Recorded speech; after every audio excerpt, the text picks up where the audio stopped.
मौजूदा हिंदुस्तान का political narrative मुकम्मल तौर पे कहीं न कहीं मुल्क के दबे, कुचले और पिछड़े हुए तबक़ात के इश्यूज़ की तरफ जा रहा है।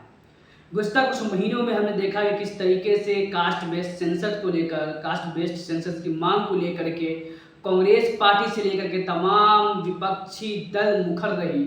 और कहीं न कहीं बिहार में नीतीश कुमार ने कास्ट बेस्ड सेंसस करा करके इस नैरेटिव को आगे बढ़ा दिया है। वहीं उसी तरीके से हमने देखा कि पार्लियामेंट के अंदर राहुल गांधी ने जब वीमेंस रिजर्वेशन बिल पेश हो रहा था उस दौरान अपने स्पीच में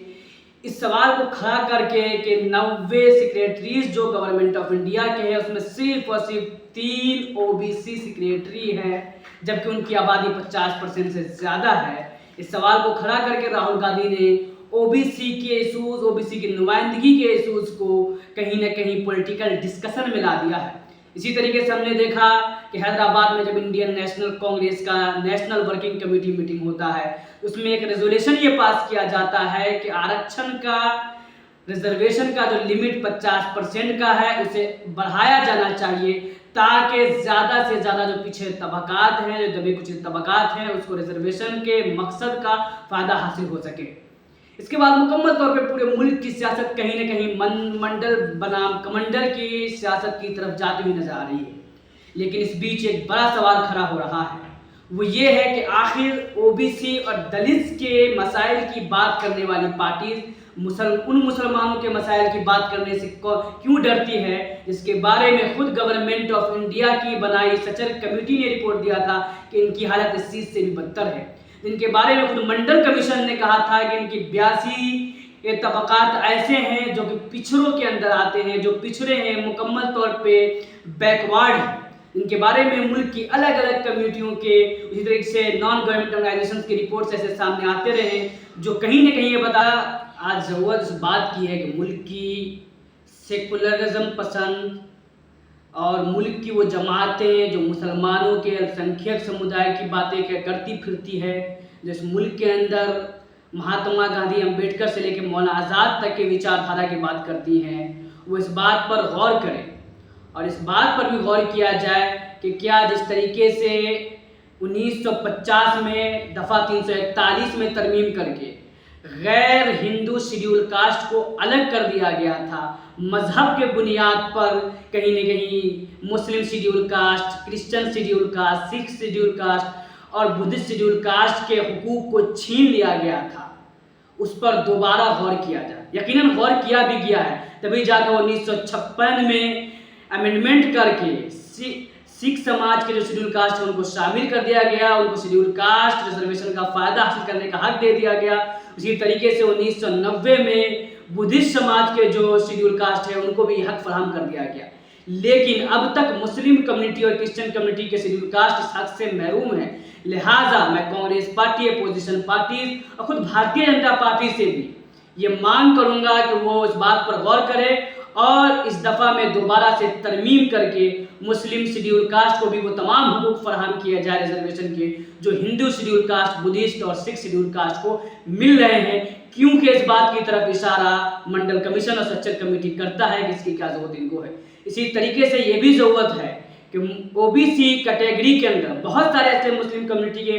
कास्ट नहीं आते हैं जो हकीकत में ओबीसी जैसी जिंदगी जी रहे हैं, जो हकीकत में हिंदू कम्युनिटी के अंदर ओबीसी में आते हैं लेकिन मुसलमानों में ओबीसी में नहीं आते हैं। लिहाजा एनालिसिस करके ऐसे कम्युनिटीज़ को भी ओबीसी कम्युनिटी का दर्जा दिया जाए और ऐसे भी कम्युनिटीज़ हैं जो हकीकत में एससी कम्युनिटी का दर्जा उनको मिलना चाहिए लेकिन उनको ओबीसी में रख दिया गया है या फिर जनरल मुसलमानों में रख दिया गया है। लिहाजा ज़रूरत है कि तज्जिया करके उनको भी एससी कम्युनिटी का दर्जा दिया जाए। अब सवाल इसमें एक बड़ा ये आता है कि जो एससी कम्युनिटी के लोग हैं, जो हिंदू एससी कम्युनिटी के लोग हैं, वो नाराज़ हो जाते हैं इस बात को लेकर कि मुसलमानों को भी एससी का रिजर्वेशन दिया जाए। यकीनन वो नाराज़ होते हैं, वो इसलिए नाराज़ होते हैं कि अगर मुसलमानों को भी रिजर्वेशन दिया जाएगा, मुस्लिम शेड्यूल कास्ट को भी, तो रिजर्वेशन का जो फ़ायदा है वो बट जाएगा, जिससे कहीं ना कहीं उनको अपना नुकसान नजर आता है। इसका वाहिद हल और इसका वाहिद रीज़न भी ये है कि रिजर्वेशन का लिमिट इस वक्त 50% है। ज़रूरत इस बात की जिस तरीके से कांग्रेस पार्टी ने करारदाद पास किया है कि 50% से इस लिमिट को बढ़ाया जाए, उस पर अमल करते हुए इस पे सोच विचार करते हुए आगे बढ़ा जाए, इस लिमिट को कम से कम 70% तक किया जाए, तभी सभी समाज के पिछड़े हुए, दबे कुचले हुए तबकात इसका फायदा उठा सकेंगे। देखना होगा कि आने वाले 2024 इलेक्शन के आते आते तक इस तरीके से ओबीसी की आवाज़ उठाने वाली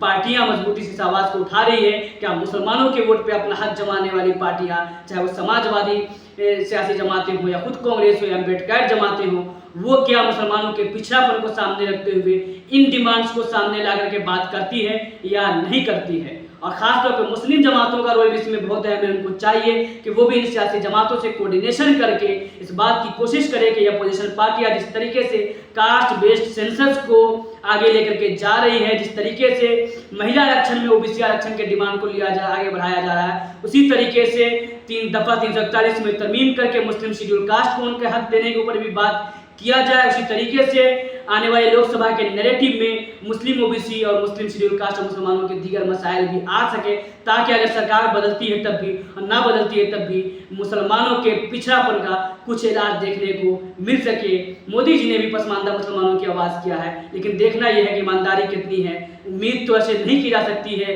क्योंकि अगर इन्होंने ओबीसी का प्रधानमंत्री देकर खुद को ओबीसी की पार्टी और नुमाइंदा बता करके महिला आरक्षण में ओबीसी को नुमाइंदगी नहीं दिया, तो आखिर ये मुसलमानों को कैसे पसमानदा मुसलमानों को रिजर्वेशन दे सकते हैं या उनके लिए कोई पॉलिसी बना सकते हैं। देखना है, इंतजार रहेगा कि किस तरीके से मुस्लिम नैरेटिव के ऊपर ये पार्टियां सामने आती हैं। शुक्रिया, मैं सैफुर रहमान।